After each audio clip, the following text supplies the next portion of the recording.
بس ہم نے چاہا کہ ان کا رب انہیں اس کے بدلے ایسا فرزند دے جو پاکیزگی میں اس سے بہتر اور محبت میں اس سے بڑھ کر ہو۔ اور رہی دیوار تو وہ اسی شہر کے 2 یتیم لڑکوں کی تھی، اور اس کے نیچے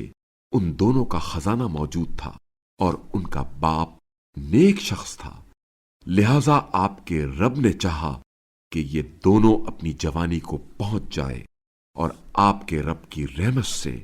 اپنا خزانہ نکالے، اور یہ میں نے اپنی جانب سے نہیں کیا،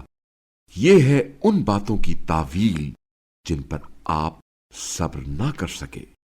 اور لوگ آپ سے ذوالقرنین کے بارے میں پوچھتے ہیں، کہہ دیجئے جلد ہی اس کا کچھ ذکر تمہیں سناؤں گا۔ بے شک ہم نے اسے زمین میں اقتدار عطا کیا،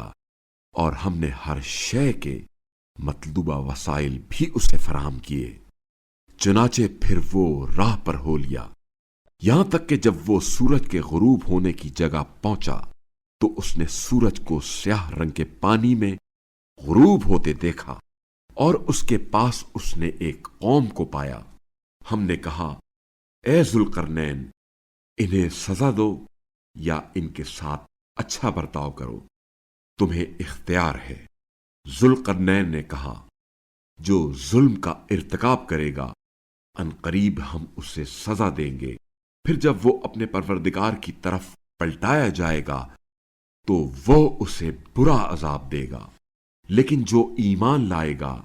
اور نیک عمل کرے گا تو اسے بہت اچھا اجر ملے گا،